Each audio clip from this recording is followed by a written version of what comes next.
Hello दोस्तों, study with concept के इस स्टडी प्लेटफॉर्म पर आपका बहुत बहुत स्वागत है। और साथ ही स्वागत है हमारी सी सेट की इस महासीरीज में, जिसने हमने प्रीवियस ईयर क्वेश्चन पेपर को लिया है।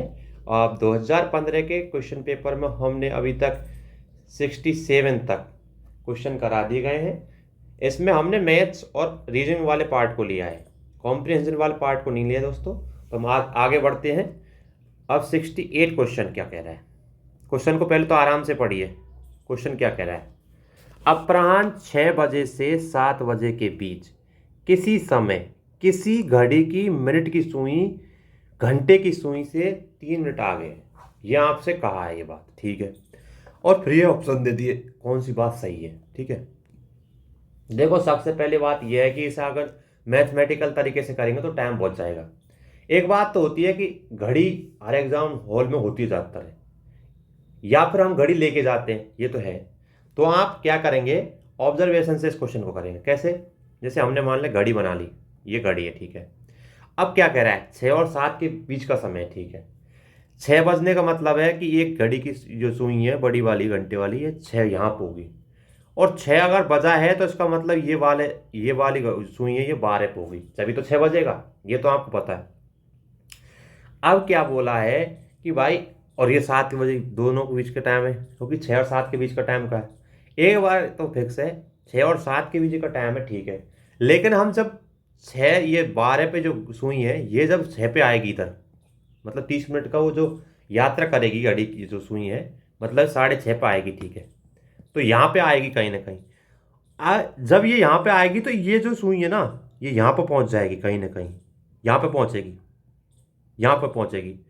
कहने का मतलब ये है, सॉरी फिर से बना देते हैं थोड़ा सा। ये था, इसके बाद ये था, ये ठीक है, फिर ये, और ये कहीं 7 था, ठीक है।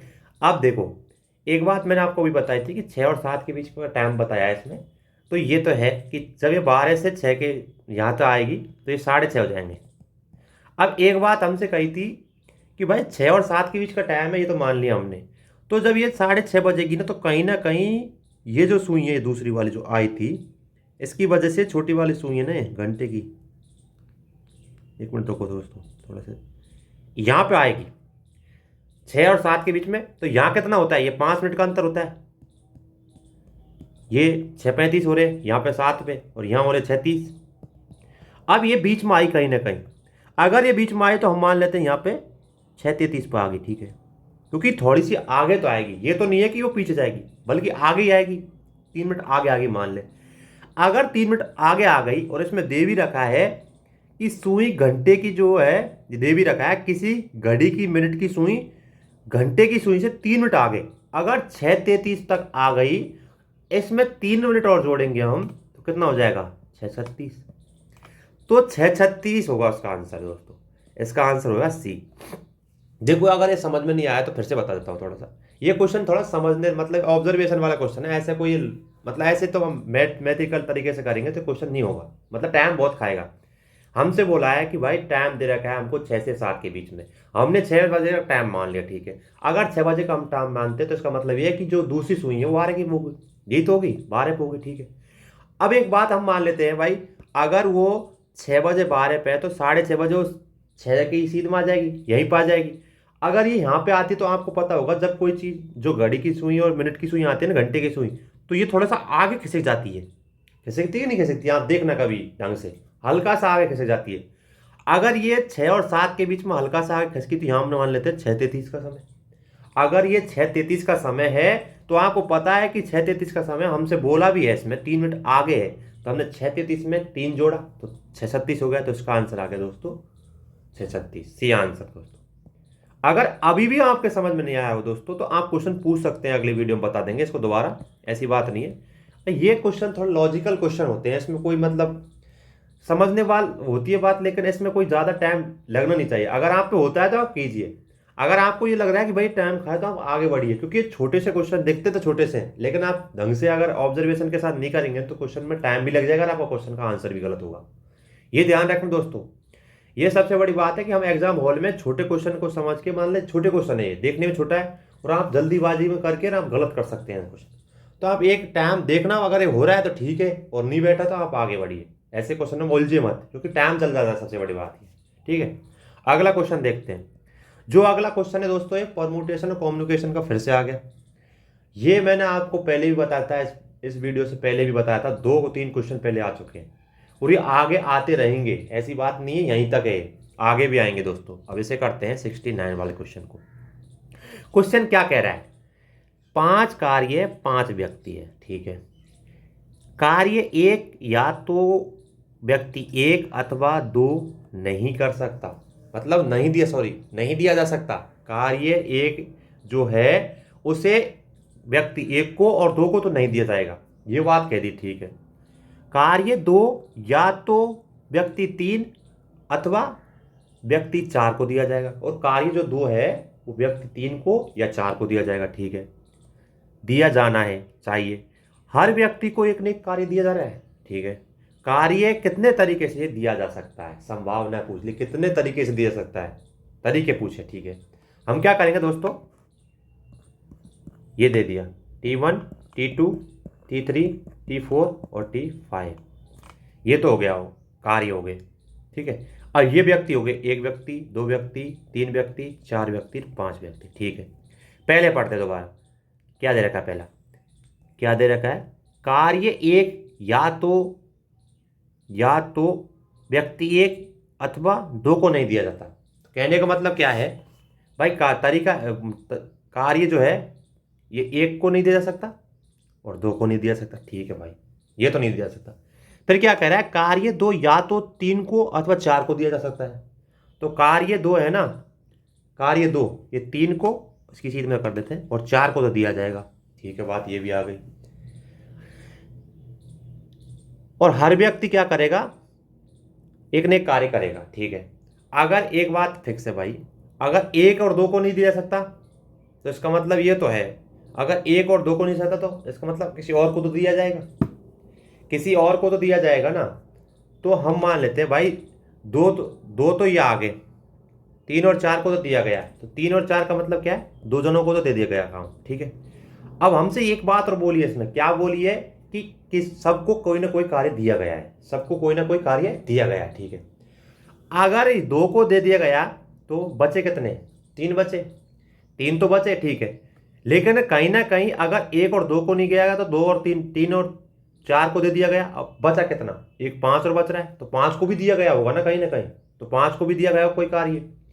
अगर पांच को दिया गया है तो ये तो बात नहीं है, क्या नहीं है बात भाई, जब आपसे बोला है तीन चार को कार्य दे दिया गया, दो वाला कार्य तीन चार को दे दिया गया, दो तो आ गया। ठीक है, और अगर एक कार्य जो एक है, अगर एक दो को नहीं दिया गया तो किसी और को तो दिया गया होगा ना, तो वो तो दो वाला, तीन और चार वाला दो तो आ गया। ठीक है, अगर एक कार्य एक और दो नहीं दिया गया होगा तो इसका मतलब ये थोड़ी है कि उसने और कार्य किए नहीं, कहीं ना कहीं दूसरा कार्य दिया होगा, क्योंकि इसमें पहले भी बताया है कि कार्य हर किसी को कार्य दिया गया है, तो भाई दो और दिए गए हैं। ठीक है, अगर दो और दिए गए हैं तो बचे कितने, तीन कार्य, अगर तीन कार्य बचे हैं तो इसका मतलब क्या हुआ, तीन कार्य बचे हुए हैं तो इसका मतलब क्या हुआ, तीन फैक्टोरियल। और तीन फैक्टोरियल का मतलब क्या होता है दोस्तों, फैक्टोरियल का मतलब बता देता हूं आपको, अगर तीन ऐसे फैक्टोरियल है, इसका मतलब होता है दोस्तों, तीन अगर फैक्टोरियल ऐसे होता है। ठीक है, अगर फैक्टोरियल है तो इसका मतलब होता है तीन इंटू दो इंटू एक, ये होता है फैक्टोरियल, मतलब तीन के बाद जितनी है उसे मल्टीपल होगा। ठीक है, आ गया।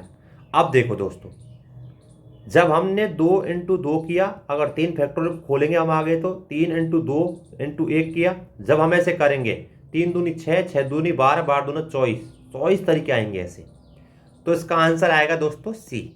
देखो दोस्तों, ये क्वेश्चन थोड़ा, ये भी मतलब एक, मतलब कह सकते हैं लॉजिक वाला क्वेश्चन है। कैसे, देखो आपको फिर से बता देता हूँ। देखो ये क्वेश्चन थोड़ा ऐसे है कि आपको समझने में थोड़ा टाइम लग सकता है, पर हम समझाएंगे आपको। देखो क्वेश्चन पहले आप आराम से पढ़िए, आप जितना प्रैक्टिस करेंगे ऐसे क्वेश्चन को तो ज़्यादा हल करेंगे दोस्तों।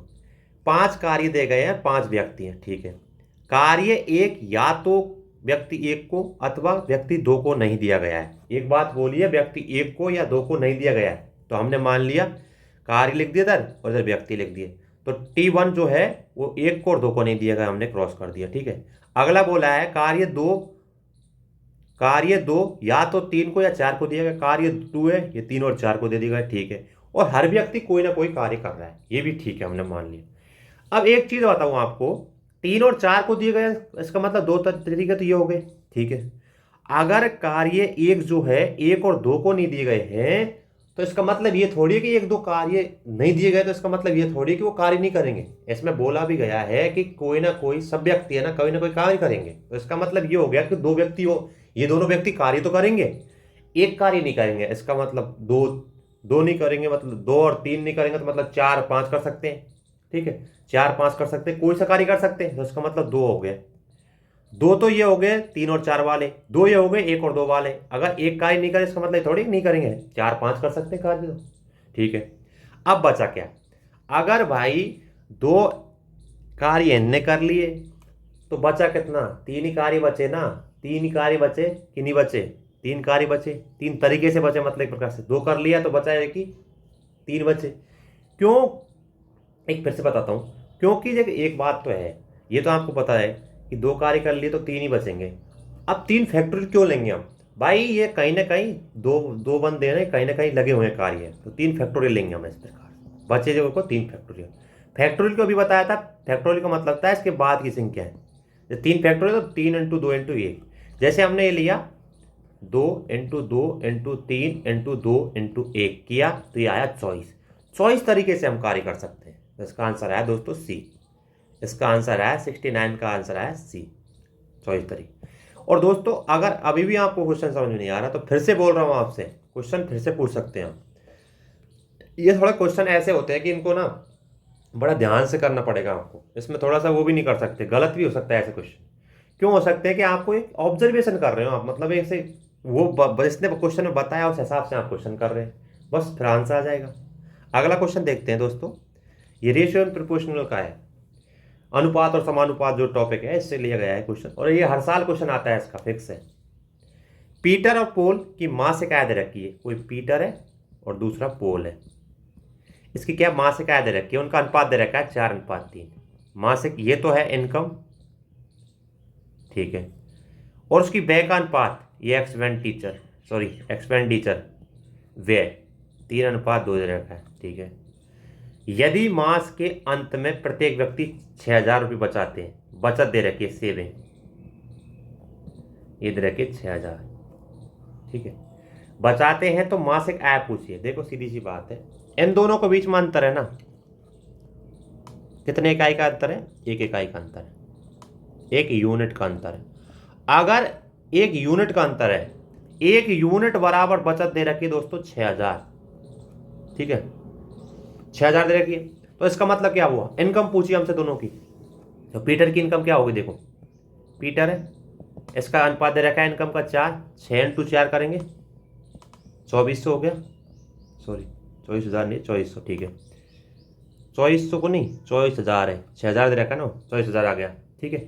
इसी प्रकार पोल का लेखा लेंगे, पोल का अनुपात 3 दे रखा है, 6,000 × 3,000, 3 करेंगे मतलब कितना हो जाएगा 18,000, 18,000। तो इन दोनों की आय क्या आ गई, 24,000 18,000, आंसर आ गया ए।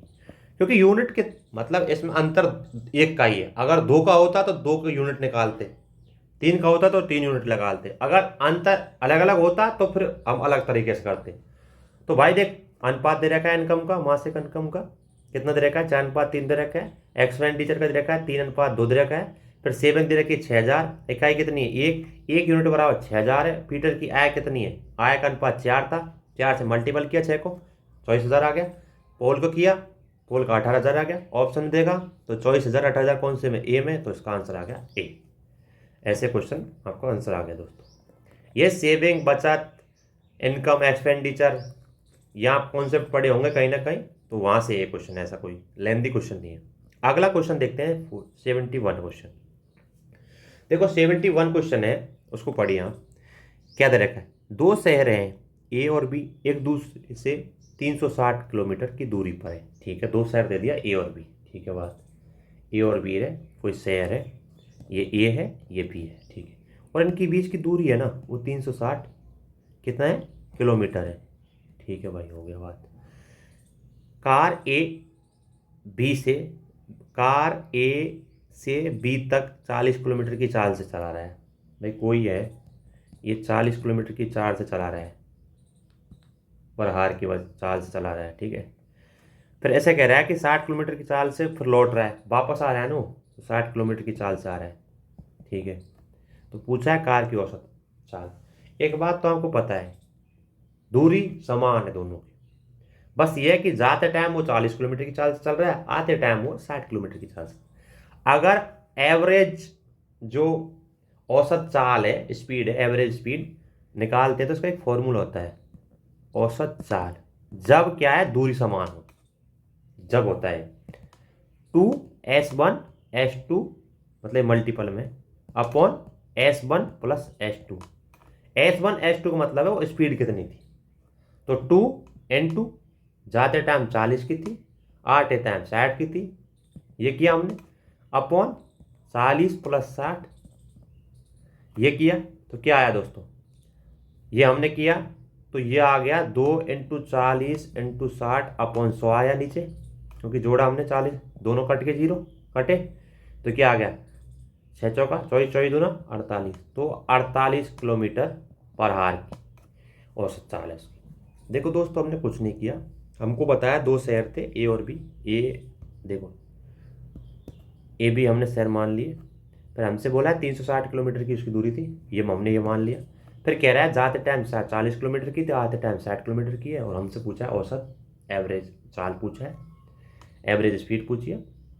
तो इसका एक फॉर्मूला होता है जब दूरी समान हो, 2s1 × s2 upon s1 s2। तो हमने s1 तो हो गया 40 हमारा, s2 हो गया हम यहाँ पे 60, हमने ये किया 2 × 40 × 60 अपॉन 60, 40 + 60, जैसे हमने किया तो ये निकल के आ गया 48, और इसका आंसर आ गया दोस्तों 48 आंसर आ गया, बस क्वेश्चन हो गया। तो ऐसे क्वेश्चन है ना, बस आराम से कर सकते हैं आप, बस क्वेश्चन को पढ़िए आराम से, क्वेश्चन सॉल्व हो जाएगा दोस्तों। और एक बात बताऊँ आपको, आपने अगर कॉन्सेप्ट पढ़ा है तो आप क्वेश्चन गलत होने की कोई तादाद नहीं है, क्वेश्चन का कॉन्सेप्ट तो पढ़ना ही पड़ेगा भाई। ये तो अब हम तो नहीं पढ़ा सकते इस टाइम, हमने कुछ वीडियो दिए हैं पहले, उनको जाके देख लीजिए आप, अगर कॉन्सेप्ट आपका प्रॉब्लम कर रहा है तो। अब ये तो क्या है कि इस टाइम तो प्रीवियस ईयर क्वेश्चन ही करा सकते हैं, तरीके बता सकते हैं, ठीक है। आगे बढ़ते हैं दोस्तों, अगला क्वेश्चन देखते हैं। अगला क्वेश्चन, निम्नलिखित परिच्छेद को पढ़िए और उसके नीचे आने वाले 2 प्रश्नांशों को उत्तर दीजिए। ये 2 क्वेश्चन है, इनको उत्तर देने हैं, ठीक है। ABCDEF चचेरे भाई हैं, कोई भी 2 चचेरे भाई एक ही उम्र के नहीं है, ठीक है, किंतु सभी का जन्मदिन एक ही माह के एक ही तारीख पर पड़ता है, एक ही माह की एक ही तारीख को पड़ता है, ठीक है। सबसे छोटा 17 साल का है, इसमें इंफॉर्मेशन क्या दे रखी है, जो छोटा जो भी है उसकी साल उम्र है 17 साल, ठीक है। सबसे बड़ा है ई, और ई जो है सबसे बड़ा है, उसकी उम्र है 22 साल, ये तो हमको दे रखा है, ठीक है।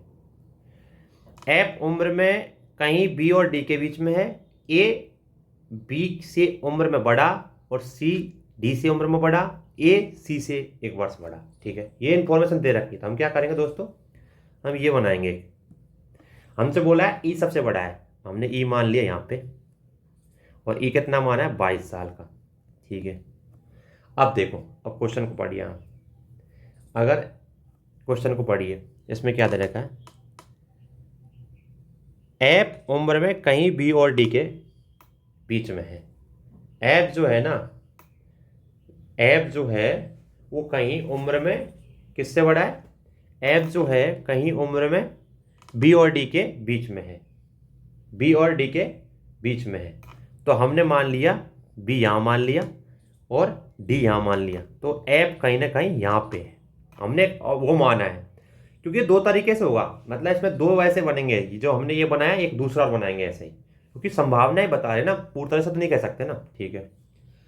ए बी से उम्र में बड़ा है, ए जो है बी से उम्र में बड़ा है, और सी डी से बड़ा है, इसका मतलब क्या हुआ, देखो ये बनाने से पहले हम इधर बना लेते हैं। देखो इसमें बोला है जो एफ है ना वो कहीं कहीं डी और बी से बीच में है, ठीक है।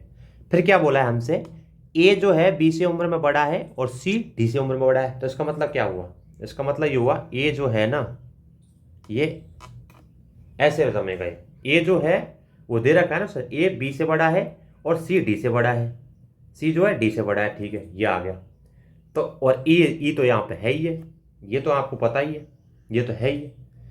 अब देखो दोस्तों, हम ऐसे जमा लेंगे, ई जमा लिया, फिर आया इसके बाद दोस्तों ए आया, इसके बाद फिर क्या आया, सी आया, उसके बाद क्या आया, बी आया, दोबारा बताता हूँ, ए आया, सी आया, ए, सी, बी, एफ और डी आ गया। ठीक है, अब देखो इसमें क्या है, ये 22 साल का है, ये 22 साल का, ठीक है।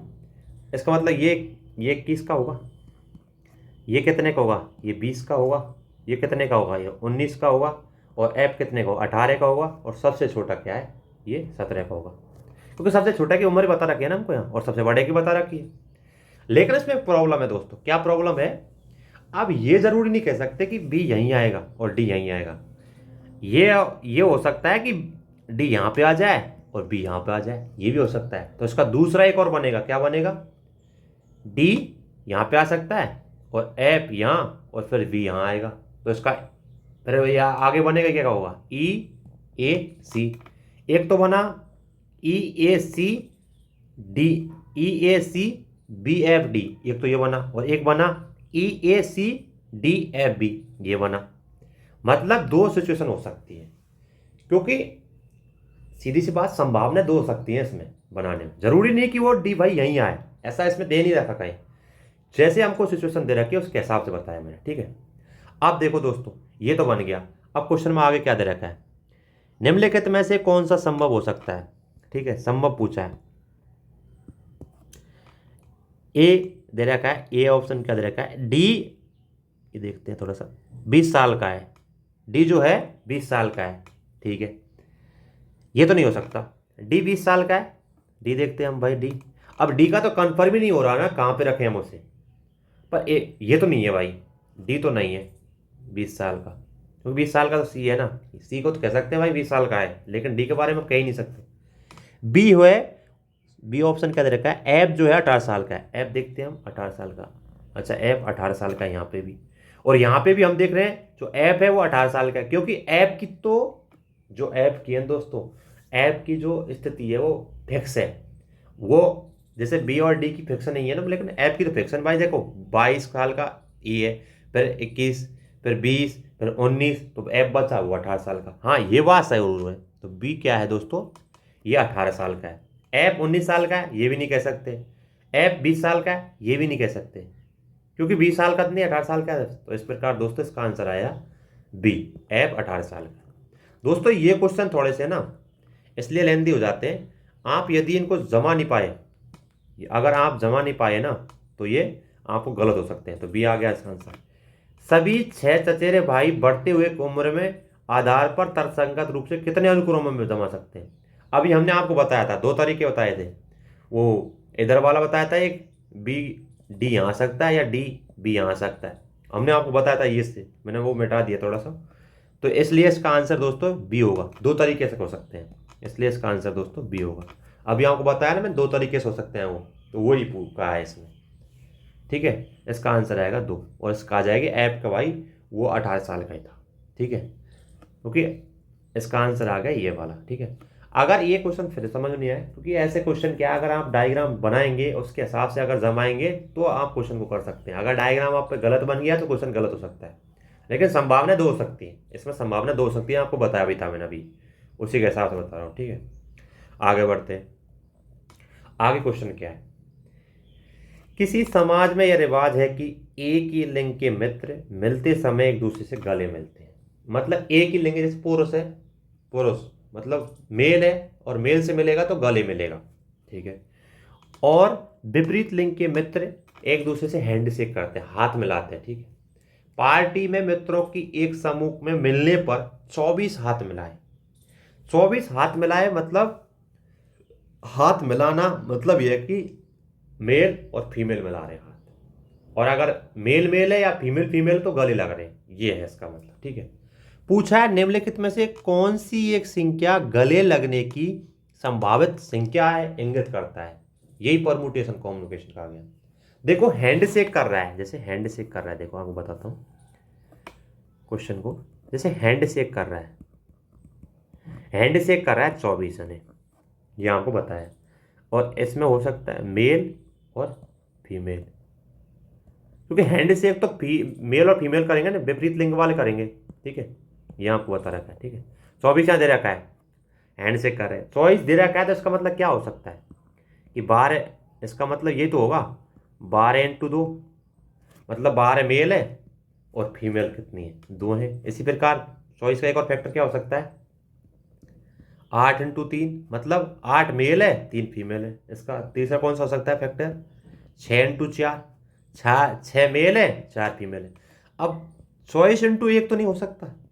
अरे अगर चॉइस इंटू 1 इसलिए नहीं हो सकता ना भाई, लड़के लड़के लड़के लड़के हाथ नहीं मिला सकते, लेडीज लेडीज मतलब हाथ नहीं मिला सकते, क्योंकि विपरीत लिंग की बात हुई है हाथ मिलाने का। और इस अगर विपरीत लिंग की बात हुई है तो भाई सेम लिंग वाले एक मतलब वो क्या बोल सकते हैं, हाथ नहीं मिला सकते, तो इसलिए चॉइस फैक्टर तो हो ही नहीं सकता विपरीत लिंग वालों के लिए। ठीक है, अब दोस्तों इसमें क्या है, हम गले मिलाने की संभावना रखते हैं, हक कितने कर रहे हैं, तो देखे।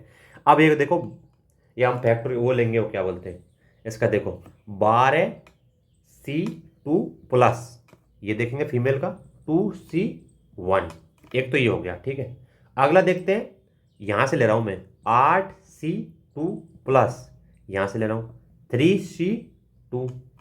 अगला देखते हैं 6C2+ 4C2। ठीक है, अब ये हमको निकालने हैं। जैसे हम 12 को यहाँ लेंगे दोस्तों, यहाँ नीचे ले रहा हूँ मैं इसको, आपको पहले ही बताया मैंने, 12 × हम करेंगे 11/2 करेंगे, प्लस क्या करेंगे, ये 2 बार ले रहा हूँ, 2 × 1/2 करेंगे। जैसे हमने ये किया, पहली सिचुएशन ले रहा हूँ मैं, ये जो ले रहा हूँ ना, ये पहली सिचुएशन यहाँ से ले रहा हूँ, 12 से काटा, ये 11 हो गया, सॉरी ये 6 हो गया, ये यहाँ से काटा, अगर ये होगा 6, 11 × 6 = 66, 66 1 67, एक तो हो गया 67, संभावना है एक तो। दूसरा हम 8C वाला ले रहे हैं, देखो 8 × 7/2 + 3 × 2/2, ये हुआ। 2 से हमने 2 काटा, यहाँ से हमने काटा, 7 × 28, 28 और 3 31, एक संभावना ये हो गई। अगला लिया 6 × 5/2 प्लस 4 × 3/2, ये कटा, 2 से 3 दूनी 6, ये कटा 3, 3 × 15, 3 × 15 और 15 और 3 दूनी 6, 15 और 6 कितना हो गया 21, ये संभावना हो गई। और हमसे पूछिए जो संभावना है, अब देखो 3 संभावना हुई है, एक 67 वाली हुई है, एक 31 वाली हुई है, एक 21 वाली हुई है। ऑप्शन में क्या दे रखा है, इनमें से ऑप्शन में दे रखा है सी 21 वाली, तो संभावनाएं हो सकती हैं गले मिलने की 21, तो सी आंसर है। दोस्तों फिर से बता देता हूँ इस क्वेश्चन को, ये क्वेश्चन ये भी परमुटेशन कम्युनिकेशन का है, तो थोड़ा समझ में ऐसी प्रॉब्लम आ रही। इसमें बोला है कोई समाज है, कोई सोसाइटी है, उसमें रिवाज है कि भाई एक ही लिंग के मित्र मिलते हैं तो गले मिलते हैं, और विपरीत लिंग के मित्र मिलते हैं तो हाथ मिलाते हैं। अब पार्टी में क्या हुआ, मित्रों ने, एक समूह ने क्या किया, 24 बार हाथ मिलाया। हाथ मिलाने का मतलब विपरीत लिंग वाला, मेल फीमेल वाला। गले मिलने का मतलब है मेल मेल फीमेल फीमेल, ये ठीक है। हैंड शेक किया 24 लोगों ने। अब 24 को हम फैक्टर बनाते हैं, तो 24 का एक तो हो गया, 24 × 2 किया तो 12 मेल 2 फीमेल। इसी प्रकार 24 × 3 किया, 8 मेल 3 फीमेल। इसी प्रकार ये किया हमने 24 फैक्टर किया तो 6 मेल 4 फीमेल, ये किया। आप देखो दोस्तों, गले मिलने की संभावनाएं निकालनी है हमको, तो क्या हुआ, 12C2 + 2C2 ये हमने ये निकाला है। फिर अगला ये निकाला है 8C2 + 3C32, फिर इधर निकाला है 6C2 और 4C2, ऐसे हमने निकाला। जब ये निकल के आया, पहला सिचुएशन आया, इसमें आया 67, दूसरे में आया 31, तीसरे में आया 21। अब बोला है हमसे संभावना कौन सी हो सकती है, ऑप्शन में दे रखा है 21 वाला, तो इसलिए इसकी संभावना कितनी दोस्तों, गले मिलने की 21, इसलिए इसका आंसर आ गया दोस्तों 21। दोस्तों आशा करता हूँ ये क्वेश्चन आपको समझ में आया। अरे अगर ये क्वेश्चन समझ में नहीं आया तो फिर आप पूछ सकते हैं, ऐसी बात नहीं है, हम फिर बताएंगे आपको। ठीक है, आगे बढ़ते हैं दोस्तों, अगला क्वेश्चन देखते हैं। अगला क्वेश्चन देखते हैं दोस्तों, 2 पुरुष हैं, और अनिल और डेविड, 2 महिलाएं शबनम और रेखा। तो हम देख पहले बताते हैं आपको, पुरुष को हम, मेल को हम क्या करते हैं दोस्तों, त्रिभुज में लेते हैं, और फीमेल को हम दोस्तों क्या में लेते हैं, सर्किल में, ठीक है। अब क्या कह रहा है, दो पुरुष हैं अनिल और डेविड, ठीक है, और दो महिलाएं शबनम और रेखा।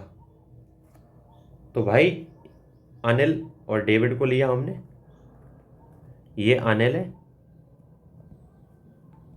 ये अनिल है त्रिभुज में, और ये डेविड है।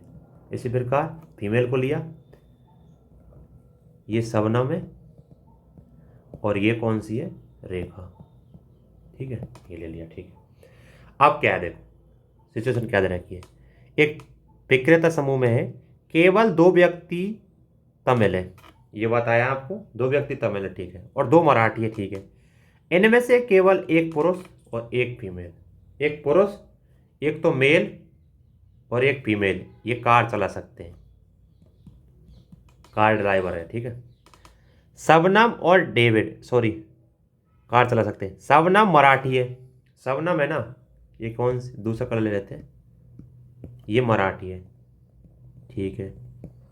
अगला क्या दे रखा है, अनिल तमिल है।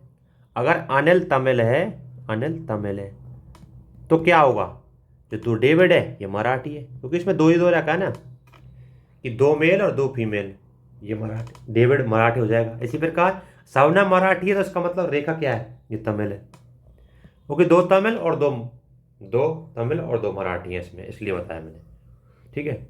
अगला क्या दे रखा है, अनिल तमिल वासी है, ठीक है, लिख लिया। रेखा और डेविड दोनों कार चला सकते हैं, एक तो रेखा चला सकती है, कार चला सकती है, और एक कौन चला सकता है, डेविड कार चला सकता है, ये कार चला सकता है, ठीक है।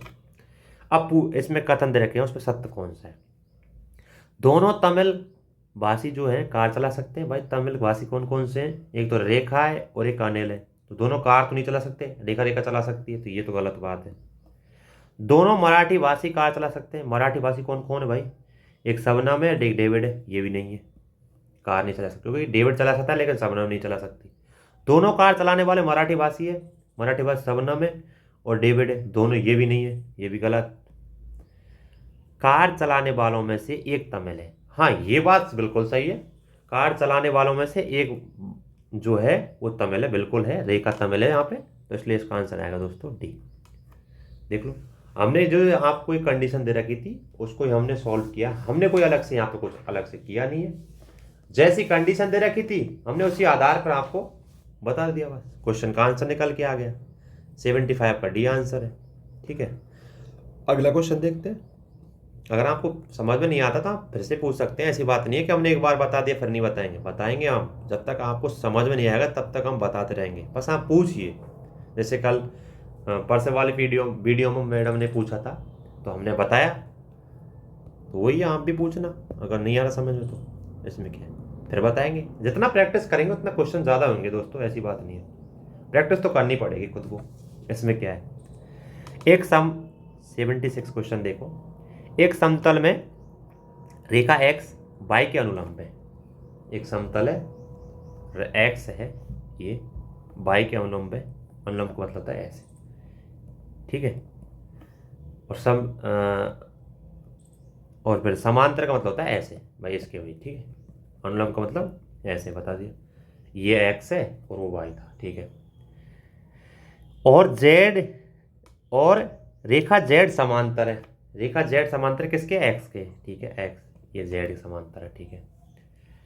रेखा यू बी और रेखा डब्लू दोनों अनुलंब है, रेखा यू जो है बी और डब्लू के अनुलंब है, रेखा यू यहाँ हमने ये कर दी, बी ये रहा और डब्लू ये रहा, ये अनुलंब है डब्लू और ये हो गया बी, ठीक है। ये सिचुएशन बनाती, जैसे हमको बताया उस हिसाब से हम बता दें। निम्नलिखित में से एक कथन सही है, एक फिर से बता देता हूं दोस्तों, अनुलंब का मतलब होता है जैसे ये रेखा है तो ये तो होगी अनुलंब दूसरी वाली रेखा, और अगर आपसे समांतर बोले तो ये होती है समांतर, ठीक है, ये आपको पता होगा, आपने कहीं ना कहीं तो पढ़ा होगा, ठीक है। अब हमसे पूछा कथन कौन सा सही है इसमें, जेड जो है यू और डब्लू के समांतर है, देखते हैं भाई, जेड ये रहा, कलर चेंज कर लेते हैं, जेड ये रहा भाई, ठीक है। फिर कह रहा है जेड यू और डब्लू के समांतर है, जेड जो है यू ये रहा और डब्लू समांतर तो नहीं है, तो अनुलंब है, गलत। एक्स, बी और वाई समांतर है। एक्स, एक्स देखते हैं, ये रहा। बी, बी कहाँ पे, ये रहा। और कह रहा बाई, बाई, ये पूछा समांतर नहीं। अब क्या कह रहा है, जेड, बी और यू सभी डब्लू के अनुलंब है। जेड, वी और यू ये सभी क्या है, इसके अनुलंब में, बिल्कुल नहीं है। बाई, बी और डब्लू समांतर है, तो बाई, बी, ये रहा, और डब्लू ये समांतर है। हाँ ये बात बिल्कुल सही है, समांतर है। आंसर आ गया डी। हमने क्वेश्चन में दे रखा, उसी हिसाब से हमने वो बनाया, फिर उसके हिसाब से हमने जब बनाया तो उसकी जो सिचुएशन थी, जिसकी कंडीशन थी, उस हिसाब से हमने क्वेश्चन को फ्रेम किया, और कंडीशन के हिसाब से जब हमने क्वेश्चन में ऑप्शन देके क्वेश्चन पूछा, उसमें हमने आंसर निकाला, फिर इसका डी आंसर आ गया। इस प्रकार दोस्तों इसका डी आंसर आ गया। ठीक है, अगला क्वेश्चन देखते हैं दोस्तों। 77 क्वेश्चन है। ये क्वेश्चन बहुत ही अच्छा क्वेश्चन है। क्वेश्चन अच्छा इसलिए है क्योंकि इसमें जो सिचुएशन दे रखी है, ये अगर आप नहीं बना पाए तो आप क्वेश्चन गलत होगा। इसमें कंडीशन दे रखी है, उस हिसाब से क्वेश्चन को बनाना पड़ेगा आपको, उस हिसाब से इसका आंसर आएगा दोस्तों। क्वेश्चन क्या दे रखा है, एक गाय की कीमत 4 बकरी की कीमत से अधिक है। 4 बकरी है और एक गाय अधिक है, ठीक है। 5 बकरियों की कीमत कम है। यदि एक बकरी की कीमत 700 से 800 के बीच में, तो निम्नलिखित में से एक सर्वाधिक पैद कौन होगा। तो 5 जो है गाय, उनकी कीमत से कम है, ठीक है। ये होगी सिचुएशन, ये तो होगी गाय का सीन, और ये होगा बकरी वाला। अब हमसे क्या बोला है दोस्तों, हमसे बोला क्या है, हमसे बोला है कि भाई जो बकरी की कीमत है ना 600 से 800 के बीच में, गोट की कीमत कितनी है, 600 से 800 के बीच में, ठीक है। अब आप देखो क्या कर सकते हैं, जब हम बकरी की कीमत निकालेंगे दोस्तों, तो मिनिमम और मैक्सिमम कीमत निकालेंगे। तो 4 से हमने 6 को गुणा किया तो कितना हो गया, मिनिमम हो गया दोस्तों। 4 से 6 को गुणा किया तो 600 का 2400, और 8 से 4 को गुणा किया तो फिर कितना हो गया, 800 का 3200। ये तो हो गई इसकी ये तो मिनिमम थी, और ये वाली कितनी होगी, मैक्सिमम कितनी होगी, 3200। ये तो गॉड की बात कर रहे हैं हम, मिनिमम और मैक्सिमम, क्योंकि हमको दोनों संख्याओं के बीच दे रखा है, 600 से 800 के बीच में उसका रेट है, ठीक है। इसी प्रकार हम गाय का निकालेंगे। 5 दे रखी है, 5 इंटू हमने 6 किया, 6 पंजो 30, 3000, ये तो मिनिमम हो गई। और मैक्सिमम कितनी होगी, 8, 8 5 40, 4000, ये तो मिनिमम थी, ठीक है। ये तो कितनी है, मिनिमम, और ये कितनी है दोस्तों, ये मैक्सिमम। अब देखो दोस्तों क्या चीज़ निकल के आई है भाई, उनका जो रेट है ना, एक बात तो है, 2400 दे रखा है यहाँ, 2400 एक से और 3000 के बीच में, तो मतलब 2999 के बीच में। इसमें क्या है, 24, इसमें क्या है दोस्तों अगले में भाई, 3200 एक से लेके 3999 के बीच में, यही तो है इसमें अंतर। अब ये इसका रेट है। अब हमसे पूछा क्या है, गाय की कीमत पूछिए, मतलब गाय की कीमत में ना इतनी तो ज़्यादा हो सकती है और इसके बीच हो सकती है, इन दोनों के बीच में होगी कहीं ना कहीं।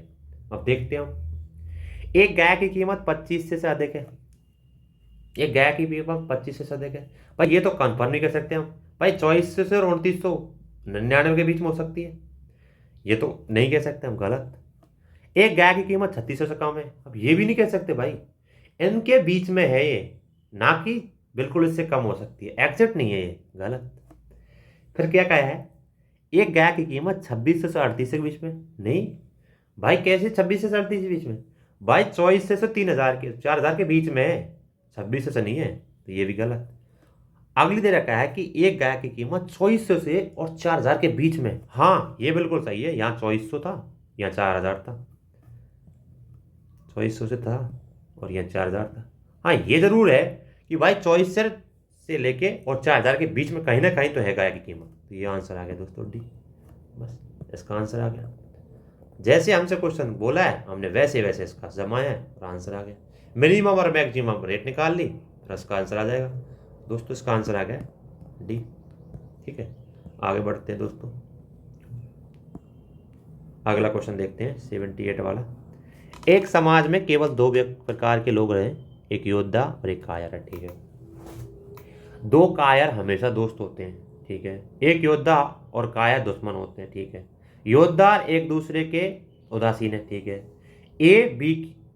ए जो है और बी दुश्मन है, तो इसका मतलब क्या है? योद्धा लिख लिया एक साइड हमने और एक साइड हमने लिख दिया कायर, ठीक है।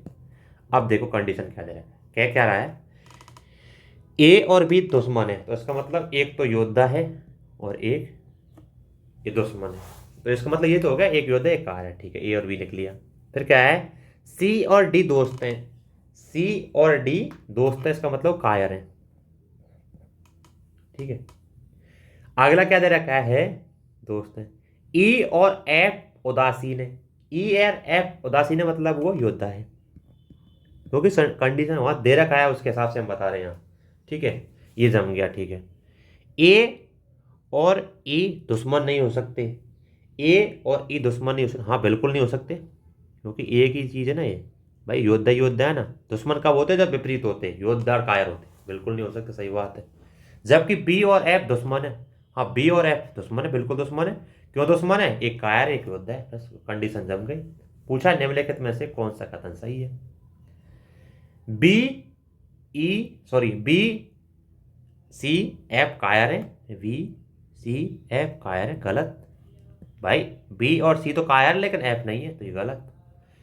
ए ई एफ योद्धा है, ए ई एफ योद्धा है, ये बात तो सही है बिल्कुल, तो 20 का आंसर तो आगे, फिर आगे देख लेते हैं एक और ऑप्शन। बी और ई एक कोटि में है, बी और ई एक कोटि में नहीं है भाई, अलग अलग में। ए और एफ भिन्न कोटि में, ए और एफ भिन्न कोटि में नहीं है। इस प्रकार दोस्तों इसका आंसर आकर बी। बस भाई उसने जैसे बोला उसमें क्या बोला है देखो, जमाए हम जब कैसे, देखो बोला है योद्धा और कायर है, ठीक है। दो कायर हमेशा दोस्त होते हैं, ठीक है। एक योद्धा हमेशा कायर, एक योद्धा एक जो कायर है वो दुश्मन होते हैं, ये दे रखा है। और योद्धा योद्धा उदासीन है, ठीक है। अब देखो जमाया कैसे हमने, ए और बी दुश्मन है तो ए और बी लिख दिया, योद्धा और कायर लिख दिया, ठीक है। हमने कंडीशन जमा दी, ऐसे जमाई हमने, ए और बी हम लिख दिया, कंडीशन जम गई। सी और डी दोस्त हैं भाई, सी और डी दोस्त है, इसका मतलब वो कायर है, क्योंकि कंडीशन दे रखी है ना उसके साथ। ई और ई एफ जो है उदासीन है, इसका मतलब वो योद्धा है, ई और एफ लिख दिया। ए ई दुश्मन नहीं है भाई, ए और ई दुश्मन नहीं है, बिल्कुल नहीं है, क्योंकि योद्धा योद्धा है। बी और एफ दुश्मन है, बी यहाँ पे ये हाँ बिल्कुल दुश्मन है, क्योंकि विपरीत है, कायर और दुश्मन, कायर और योद्धा है, इसलिए बिल्कुल ये दे रखा है। फिर हमने ये इसका वो निकाल दिया, क्या निकाल दिया, जमा दिया। फिर हमसे क्वेश्चन पूछा, इस हिसाब से इसका आंसर निकलेगा जी, खत्म। ऐसे क्वेश्चन में टाइम नहीं लगता, बस आपको जमाना आ जाए, और आप जमाना मतलब उस क्वेश्चन के हिसाब से जब आएगा जब आप लगातार प्रैक्टिस करेंगे दोस्तों, ऐसे नहीं आएगा ये एक दो दिन की बात नहीं, आप प्रैक्टिस करते रहिए, बस आपको आराम से आएगा ऐसे क्वेश्चन। जैसा क्वेश्चन बोलता है वैसा करना है हमको, कोई अलग से नहीं करना। अब देखो दोस्तों 79 क्वेश्चन क्या कह रहा है, एक बक्से में जिसमें गोलियां लाल से 3 कम सफ़ेद है, ठीक है। हरी गोलियों से 5 कम अधिक सफ़ेद है, ठीक है। यदि रेड गोलियों को संख्या दे रखी, यदि सॉरी सफ़ेद की दे रखी है, संख्या कितनी दे रखी है दोस्तों, सफ़ेद की 10 दे रखी है। अब पीछे से क्वेश्चन करते हैं, देखो सफ़ेद की दे रखी है, और फिर आगे से क्वेश्चन देखते हैं। फिर याद रखा है लाल गोलियों से 3 कम सफ़ेद गोलियां हैं, 3 कम सफ़ेद गोलियां, इसका मतलब लाल गोलियां कितनी है भाई, 13 होंगी, जब तो 3 कम सफ़ेद होंगी, 10 होंगी जब तो होंगी, ठीक है ना। बस हरी गोलियों से 5 अधिक सफ़ेद गोलियां, अगर हरी गोलियां जो हैं ग्रीन गोलियां हैं वो 5 अधिक जब होंगी ना, क्योंकि वाइट गोलियां 10 है, 10 कब अधिक है 5, इसका मतलब वो ग्रीन गोलियां ना 5 होंगी, जब जाके तो 10 अधिक है ना 5 से। ये ले बस इनसे पूछा गोली कितनी है टोटल, हमने जोड़ा 28, इसका आंसर आ गया दोस्तों बी। क्वेश्चन में कुछ नहीं था, क्वेश्चन हमने देखो पूरा पढ़ा, फिर हमने देखा कि भाई यदि 10 गोलियां सफ़ेद है तो 10 गोलियां वाइट गोली लिख ली हमने, ठीक है। अब देखो यहाँ से पढ़िए हम क्वेश्चन को, लाल गोलियां ना से 3 कम सफ़ेद गोलियां हैं। अब लाल गोलियों से 3 कम सफ़ेद गोलियां, तो मतलब क्या हुआ कि सफ़ेद गोलियां 10 थी, 3 ज़्यादा ही तो होंगी वो, तो रेड गोलियां 13 हो गई। उसी प्रकार हमसे कहा हरी गोलियां से 5 अधिक सफ़ेद गोलियां, 5 अधिक सफ़ेद गोलियां, इसका मतलब 10 गोलियां थी ना, वाइट है, वो जब भी पाँच पाँच के बाद अगर पाँच है, पाँच से अधिक, पाँच और पाँच जोड़ेंगे तब 10 होगा। तो यही तो होगी बात भाई, 10 गोली सफ़ेद थी, लेकिन हमसे पूछा पाँच अधिक थी सफ़ेद गोलियां, तो इसका मतलब पाँच जो है ना वो ग्रीन गोलियां दोस्तों, इसलिए इसका आंसर आ गया। हमने जोड़ा सबको, आंसर आ गया बी, खत्म बस। ऐसे ये भी क्वेश्चन हो गया सर, ठीक है, ये भी क्वेश्चन होगा, बी आंसर है। अगला क्वेश्चन देखते हैं दोस्तों। अगला क्वेश्चन थोड़ा लंबा हो सकता है, मतलब लंबा इस सेंस में कि मतलब थोड़ा सा क्वेश्चन इसमें जो कहा गया है उसके हिसाब से हम क्वेश्चन करेंगे। और देखते हैं, किसी प्रतियोगी परीक्षा में 60 पुरुष और 40 महिलाएं थी, ठीक है, कोई प्रतियोगिता हुई, तो इसका मतलब क्या हुआ, टोटल कितने थे। टोटल दोस्तों, टोटल इसको थोड़ा सा हमें अलग से एक वो ले लेते हैं दोस्तों, अलग से लिखेंगे ऐसे थोड़ा, क्योंकि क्वेश्चन थोड़ा लंबा हो जाएगा। तो हम क्या करते हैं दोस्तों, अभी 1 मिनट रुको, थोड़ा 1 मिनट, थोड़ा सा, हाँ ये दोस्तों, हाँ देखो, अब देखो जैसे क्वेश्चन बोला है ना, ये पेन कहाँ गया यार, क्वेश्चन में बोला है उसी हिसाब से करते हैं। फिर से एक बार रुको, थोड़ी देर रुको, वेट करिए थोड़ा दोस्तों, क्योंकि जब भी समझ में अच्छा आएगा, ये थोड़ा लंबा हो जाएगा। हाँ आ गया, ठीक है। अब देखो क्वेश्चन में दे रखा है 80 नंबर क्वेश्चन है, क्या दे रखा है दोस्तों, आप देख लो आराम से। यदि प्रतियोगिता परीक्षा में 60% पुरुष है, 40% महिलाएं, टोटल कितना होता है, टोटल होता है 100। इसमें क्या दे रखा है, मेल दे रखा है दोस्तों, इसमें से मेल दे रखा है 60%, फीमेल दे रखा है 40%। ये मेल था, ये फीमेल था, ठीक है, ये दे रखा, ठीक है। अब देखो 60%, 40%, 70% पुरुष और 75% प्रतियोगी महिलाएं जो हैं वो अहर परीक्षा सफल हो जाती है। 60% का 70 निकालेंगे हम दोस्तों, क्वालिफाई कर लिया उन्होंने, अहर का मतलब है क्वालिफाई कर लिया, क्वालिफिकेशन कर लिया, मतलब अरहर लिख सकते हैं, हक, ठीक है। 60 का 70% ने किया, तो 60 का 70% निकालेंगे दोस्तों, 60 × 70/100, ये हमने किया, तो ये निकल के आया दोस्तों 42। तो जो 42 पुरुष है ना वो पास हो गए, कहने का मतलब। इसी प्रकार 75 महिलाओं ने, तो 40 × 75/100, ये हमने किया 3/4, 4 से किया 30, मतलब 30 महिलाओं ने, 40 का 30% निकालेंगे तो ये हो जाएगा दोस्तों 30 महिलाओं ने, ठीक है। ये क्या कर लिया, इन्होंने पास कर लिया, ठीक है। अर्हक परीक्षण का मतलब है उन्होंने पास कर लिया, ठीक है। आगे क्या दे रखा है, सफल होकर अंतिम परीक्षा में भाग लेकर 80% महिला पुरुष और 75% महिला सफल हुई। अब 42 का 80%, 42 × 80/100, इधर क्या दे रखा है 30 × 70/100, 30 × 70/100 किया तो ये तो हो गया 21%। अब देखो ये हम काटेंगे, जो कट के आएगा ये 42 दोस्तों, जो कट के आएगा ना दोस्तों ये मेल वाला, ये आएगा 33.6%। आप काटेंगे तो इसका यही आएगा, ठीक है। और ये हो गया महिला का 21%। ये तो अब तक आ गया। देखो क्वेश्चन में क्या दे रखा है, पहले बताता हूँ आपको। क्वेश्चन में दे रखा है उस हिसाब से हम जमाए, बोला है कि 60% पुरुष और 40% महिला प्रतियोगी हैं, टोटल 100 थे, 60%, कलर चेंज कर लेता हूँ उसमें,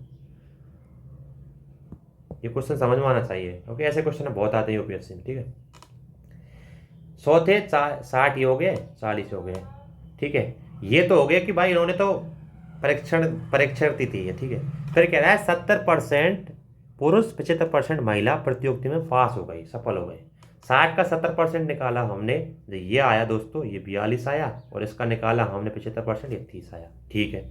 फिर कह रहे हैं जब उन्होंने भाग ले लिया ना, पास हो गए, तो अंतिम रूप से उन्होंने 80% तो पुरुष और 70% सफल हुए महिलाएं जो है। इसका हमने 80% निकाला तो 33.6 हो गया, और इसका निकाला तो 21% हो गया।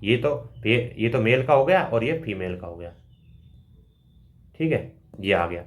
अब देखो निम्नलिखित में से कौन सा कथन सही है।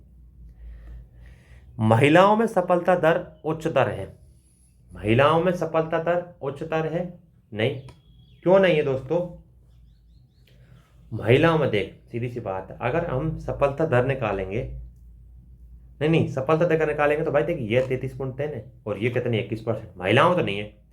फिर क्या दे रखा है, सब समग्र सफलता दर 50% से नीचे है। देखो समग्र निकालेंगे तो इसका मतलब क्या हुआ, टोटल मतलब जितने निकल के आए सफल अपॉन टोटल पुरुष कितने थे, और परसेंटेज में जब करेंगे तो ये गुणा 100 से हो जाएगा, ठीक है। इसी प्रकार महिलाओं को निकालेंगे तो टोटल अपॉन 40 इंटू 100 करेंगे हम, तब निकल के आएगा। तो इसका जब हम करेंगे तो ये तो आया 56% और ये आएगा 52.5%। हम करेंगे बाद में, जब ये सॉल्व करेंगे तो यही आएगा इसका। अब देखो दोस्तों ये 56% आया, समग्र में निकाल रहे जब भाई टोटल कितने सफल हुए और टोटल कितने पुरुष थे, कितने सफल हुई महिला और कितनी महिला टोटल थी, ये निकाले जब। तो ये बात भी इसकी गलत है दोस्तों। अगला देखो, महिलाओं की अपेक्षा पुरुष अधिक संख्या में सफल हुए। हाँ ये बात बिल्कुल कह सकते हैं कि महिलाओं की अपेक्षा पुरुष तो ज़्यादा सफल हुए। देख लो आप टोटल में देख लो चाहे वैसे देख लो, पुरुष ज़्यादा सफल हुए, ये बात बिल्कुल सही है। तो इसका आंसर है दोस्तों सी। तो दोस्तों आशा करता हूँ कि आपको ये समझ में अच्छा आया होगा, और दोस्तों यहाँ तक बना रहने के लिए आपको बहुत बहुत धन्यवाद। अगर आपको कोई क्वेश्चन समझ में नहीं आ रहा दोस्तों तो फिर से आप क्वेश्चन पूछ सकते हैं, ऐसी बात नहीं है। आज हमने दोस्तों पूरे 2015 का जो पेपर था मैथ रीजनिंग वाला पार्ट था ये ख़त्म कर दिया, और अब हम 2016 वाला पेपर लेंगे कल से। तो दोस्तों आशा करता हूँ कि ये अच्छी तरह समझ में आया होगा। अगर आपको क्वेश्चन समझ में नहीं आया तो दोबारा देखिए वीडियो को, अगर फिर भी नहीं आया तो आप फिर से पूछिए क्वेश्चन। ऐसा नहीं है कि हम नहीं बताएंगे, हम आपको बार बार कह रहे हैं यदि क्वेश्चन समझ में नहीं आ रहे तो आप कमेंट बॉक्स में जाकर कमेंट करिए और हम उसे कमेंट को देख के आप क्वेश्चन फिर से बता देंगे।